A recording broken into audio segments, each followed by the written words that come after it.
히브리서는 유대교와 로마로부터 고난받는 유대 그리스도인들에게 보내진 편지로 유대인들에게 쓰였기 때문에 구약의 내용이 많이 담겨 있습니다.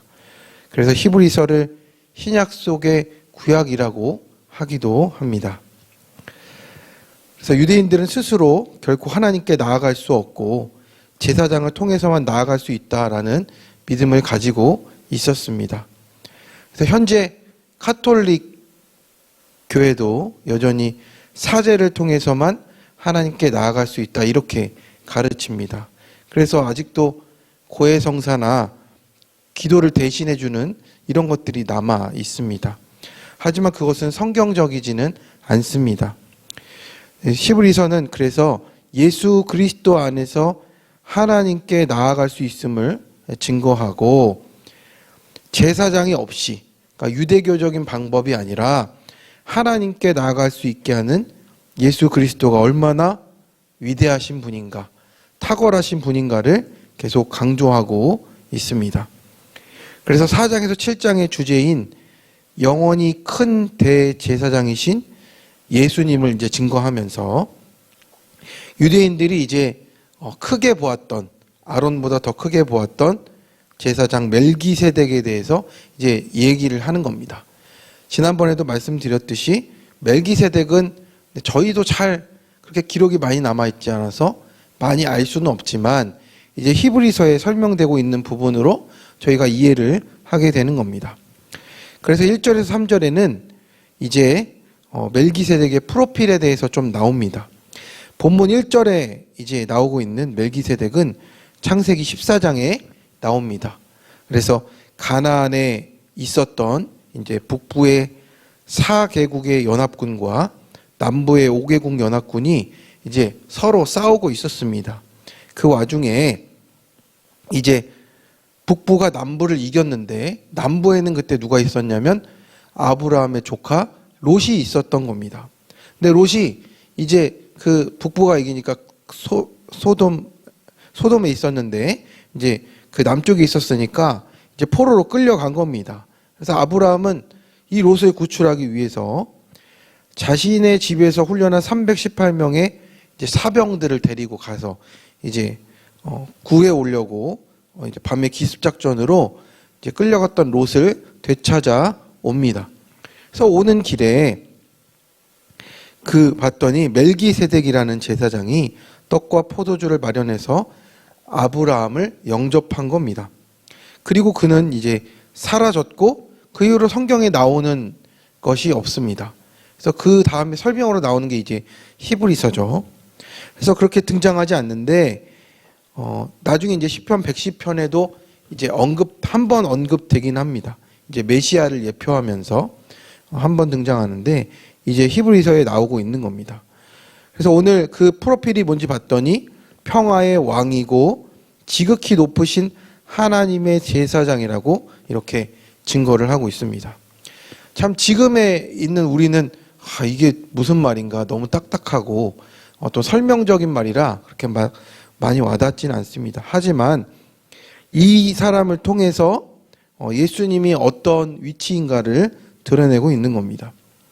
그래서 이스라엘 자손들의 율법이 생기고 제사를 통해서 하나님께 나아간 것은 출애굽 이후가 됩니다. 그래서 모세의 형 아론이 첫 대제사장이 되었고 아론은 이제 아브라함보다 약 500년 이후의 사람이 되는 겁니다. 그래서 아브라함이 이제 롯과 사람들이 끌려가고 재물을 빼앗긴 후에 가만히 있는데 하나님께서 사람과 재물을 찾아주신 게 아닙니다. 아브라함이 이제 자기 집에서 자기 비용으로 키운 사병을 데리고 가서 이제 목숨 걸고 싸워서 찾아온 겁니다. 또한 그 재물은 이제 북부 연합군의 것이 아니고 빼앗겼던 것을 그냥 남부 것을 되찾아온 것 뿐인데 왜 갑자기 멜기세덱에게 이 아브라함이 10분의 1을 나누었을까? 저는 참 궁금했습니다. 왜 그런가? 이게 멜기세덱이 누군지 알아서 그런 건가? 아니면 뭐 갑작스러우니까 한번 생각을 하고 묵상을 하고 찾아봤는데 이런 얘기입니다. 아브라함의 사병이 이제 아무리 훈련을 잘했다고 해도 정규 군인은 아닙니다. 그래서 이제 4개국의 연합군의 수와도 비교할 수 없는 318명밖에 되지 않는 사람입니다. 그런데 상대와 싸워서 이기는 것이 가능하겠습니까?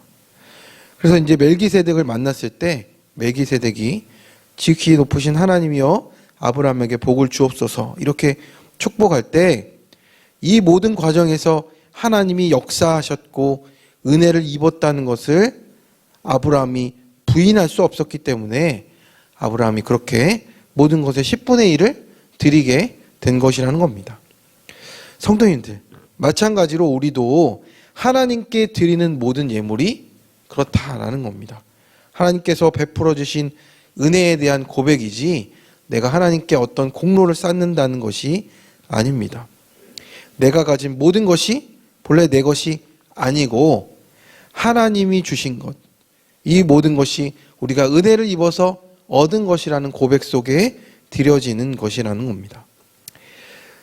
비단 이 11조에 대한 것만이 아니라 이제 또한 3절에 보면 멜기세덱 제사장에게 아버지와 어머니가 없다라는 이런 증거를 합니다.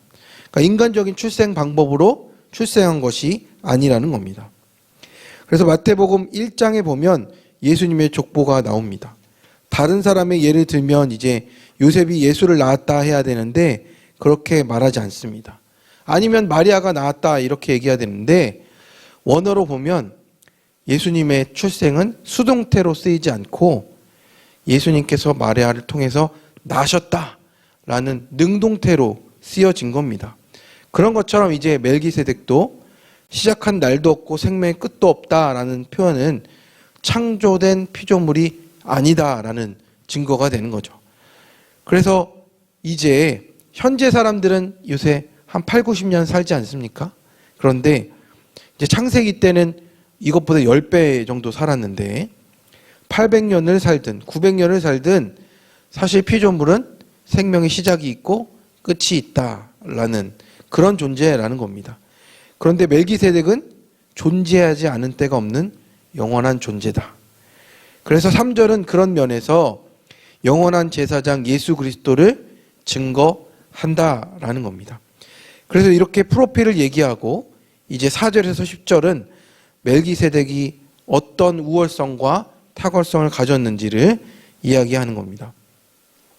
그래서 이제 롯과 가족들을 그 재산을 북방연합군으로부터 찾아왔던 아브라함이 멜기세덱의 축복에 이제 10분의 1을 드리겠다고 고백했습니다. 근데 이 일이 나중에 어떻게 연결이 됩니까? 이제 출애굽 이후에 아론과 그 제사장들에게도 하나님께서 10분의 1을 주라고 이 지파에게는 땅을 주지 않고 이제 10분의 1씩 받아서 각 지파에게 10분의 1씩 받아서 생활을 하라고 이렇게 말씀을 한 겁니다. 그래서 6, 7절에 보면 멜기세덱이 레위의 증조 할아버지인 아브라함에게 나타났고 아브라함은 그에게 10분의 1을 드렸으니 멜기세덱이 레위의 족보에 들지 않는 게 당연하다라고 이렇게 말을 합니다. 그리고 낮은 자가 높은 자에게 축복을 받는 게 이제 부모가 자녀에게 덕담하는 것이 자연스럽듯이 멜기세덱이 아브라함을 축복하는 게 자연스럽고 맞다라고 얘기하는 겁니다. 그러니까 이 말은 뭡니까? 레위보다 더 위고 아브라함보다 더 위에 있는 이 예수님급의 멜기세덱이 그 제사장의 일을 감당했었다라고 이야기하고 있는 겁니다.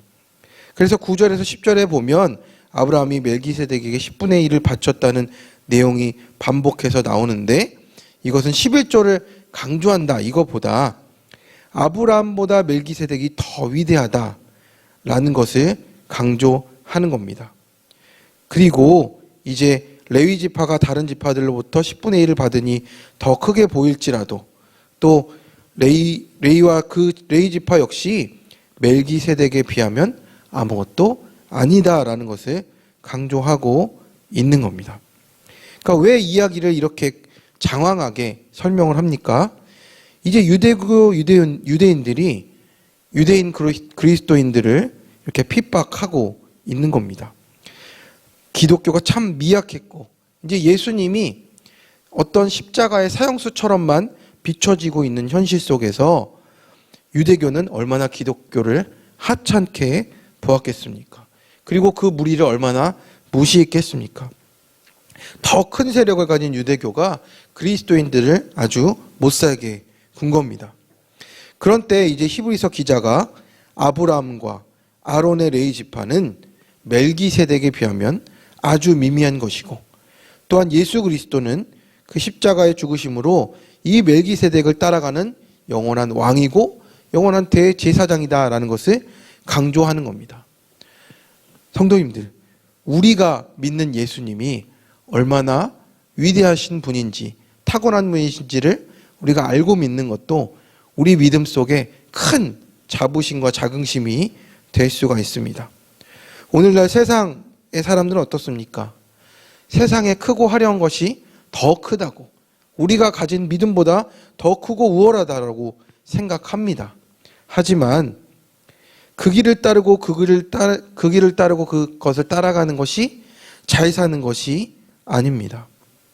거기에 비해서 우리 주님을 따르는 것이 하찮은 것으로 생각되어서는 안 된다라는 겁니다. 오늘 우리 예수 그리스도께서 우리의 영원한 왕이시고 대제사장이 되시는 것은 히브리서가 쓰여질 때만이 아니라 오늘날도 여전히 동일한 줄로 믿습니다. 그래서 우리가 세상이 우러러보는 모든 세속적인 가치보다 비교할 수 없을 정도로 크신 우리 예수님을 오늘도 고백하며 따라가는 우리 모든 시흥교회 성도님들 되시길 간절히 축원합니다. 네, 함께 기도하겠습니다.